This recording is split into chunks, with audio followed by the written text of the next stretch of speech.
ఒకరోజు గరుత్మంతుడు నాకన్నా వేగంగా వెళ్ళే ప్రాణి ఉందా స్వామి అని కృష్ణుడిని అడుగుతాడు. అది విన్న సుదర్శన చక్రం నాకన్నా గొప్ప ఆయుధం ఉందా ప్రభు అని అడుగుతుంది. అది అంతా విన్న సత్యభామ త్రేతాయుగంలో మీ భార్య సీతాదేవి కన్నా నేనే అందంగా ఉన్నాను కదా స్వామి అని అంటుంది. అప్పుడు కృష్ణుడు వీరి ముగ్గురి అహంకారాన్ని తొలగించాలని గరుడని పిలిచి హిమాలయాల్లో ఒక వానరుడు రామనామం జపిస్తూ ఉంటాడు. ఆయన దగ్గరికి వెళ్ళి ద్వారకలో సీతారాముల వారు మిమ్మల్ని పిలిచారు అని తీసుకొని రాని చెప్తాడు.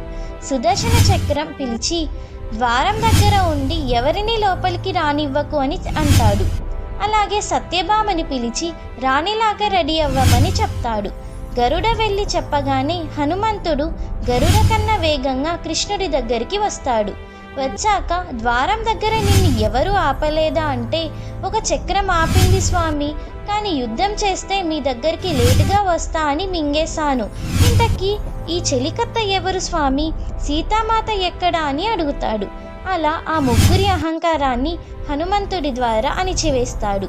మన ఛానల్కి ఫస్ట్ టైం వస్తే లైక్, షేర్ అండ్ సబ్స్క్రైబ్ చేసి జై శ్రీరామ్ అని కామెంట్ చేయండి.